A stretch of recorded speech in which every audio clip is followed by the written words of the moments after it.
Assalamualaikum warahmatullahi wabarakatuh.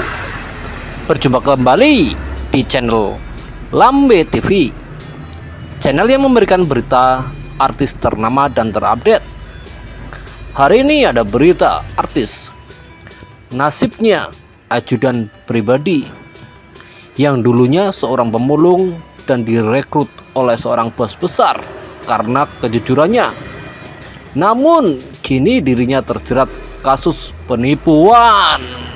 Wow, mari kita simak beritanya di sini. Bersumber dari tribunstyle.com. Kabar mengejutkan datang dari Akbar Prabaharudin atau biasa disapa ajudan pribadi. Pria yang dikenal dekat dengan para tokoh ternama hingga para pejabat itu kini terjerat kasus penipuan dan penggelapan. Penangkapan ajudan pribadi tak lepas dari adanya laporan salah seorang yang masuk pada November 2002. Ada laporan awal terjadi November 2022 dengan kerugian lebih kurang 1,3 miliar rupiah, kata Kasat Reskrim Polres Metro Jakarta Barat, Kompol Andri Kurniawan kepada wartawan. Ajudan pribadi ditangkap di Makassar, Sulawesi Selatan. Kasat Reskrim Polres Metro Jakarta Barat, Kompol Andri Kurniawan membenarkan kabar selebgram ajudan pribadi ditangkap atas dugaan kasus penipuan dan penggelapan. Andri mengatakan ajudan pribadi ditangkap di Makassar, Sulawesi Selatan, berinisial A. Yang bersangkutan adalah selebgram, sementara masih berproses di kita amankan di Makassar, ujar Andri saat dikonfirmasi.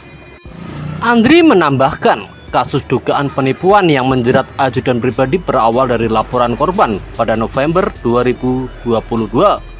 Menurut Andri, kerugian korban dugaan penipuan oleh ajudan pribadi mencapai sekitar 1,3 miliar rupiah. Yang pasti ada laporan awal November terjadi 2022 dengan kerugian kurang lebih dari 1,3 miliar rupiah, kata Andri. Sementara itu, kuasa hukum korban AL, Sulaiman Jojoyot Mojo, membeberkan duduk perkara kasus dengan dugaan penipuan yang menjerat ajudan pribadi. Kasus ini bermula saat 2021 saat AL, teman dekat ajudan pribadi, termakan rayuan sang selebgram yang menawarkan mobil Toyota Land Cruiser dan Mercedes dengan harga murah. AL kemudian mentransfer uang ke ajudan pribadi sebanyak 3 kali dengan total 1,3 miliar rupiah. Karena termakan bujuk rayu si ajudan pribadi, akhirnya klien saya store uang ke yang bersangkutan sebanyak 3 kali, sehingga total menjadi 1,3 miliar, ucap Sulaiman saat dihubungi wartawan. Setelah mentransfer uang tersebut, AL lantas meminta 2 mobil yang dijanjikan oleh ajudan pribadi itu. Meski demikian, ajudan pribadi selalu beralasan kedua mobil itu masih bermasalah. Buntutnya, AL mengajukan somasi hingga 3 kali kepada ajudan pribadi, namun tak dapat respon.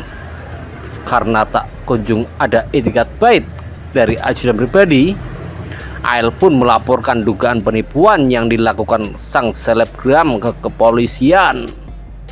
Ya, kami kan nggak mau tahu namanya, kami sudah bayar kan, kami maunya barang datang dong, ucap Sulaiman. Sudah saya somasi sebanyak 3 kali, sudah saya ajak ngobrol ketemu, tapi yang bersangkutan belum ada itikat baiknya. Lebih lanjut lagi, Sulaiman mengatakan ajudan pribadi hanya memberikan janji-janji palsu kepada AL sejak 2001. Atas perbuatan ajudan pribadi, Sulaiman menyebut AL tak menyangka pria yang bernama asli Akbar Rukman itu menipu dirinya.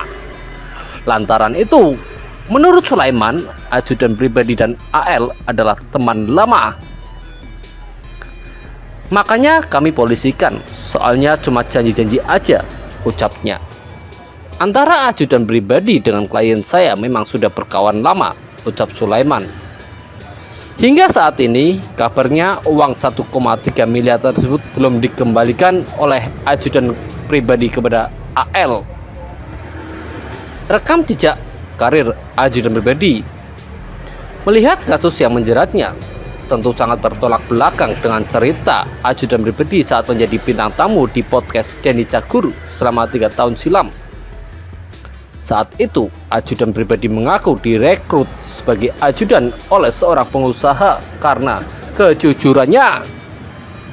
Semua bermula saat ia berjualan kacang di dekat sebuah lapangan golf di Makassar, Sulawesi Selatan. Tak hanya berjualan kacang, dia kerap diminta memijat orang-orang kaya setelah bermain golf. Hal itu diungkap ajudan pribadi kepada Denny Cagur. Ia bercerita pernah bekerja sebagai kuli bangunan ketika usianya masih belasan tahun. Alasan biaya juga membuat ajudan pribadi terpaksa berhenti sekolah saat kelas 2 SMP. Saat menjadi kuli bangunan ini, dia diajak salah seorang pemborong kuli bangunan di Palopo. Disitulah awal saya pertama punya motor. Saya cicil dari kuli bangunan, ucap Akbar atau ajudan pribadi ketika itu masih berumur 14 tahun. Tak hanya kuli bangunan, Akbar kecil juga pernah menjadi pemulung bersama neneknya. Ketika itu pria berbadan subur itu masih duduk di kelas 6 SD dasar. Akbar juga pernah berjualan kacang di dekat sebuah lapangan golf di Makassar, Sulawesi Selatan. Dari situ dia kerap memintanya untuk memijat para pemain golf. Oke, sekian, terima kasih. Wassalamualaikum warahmatullahi wabarakatuh.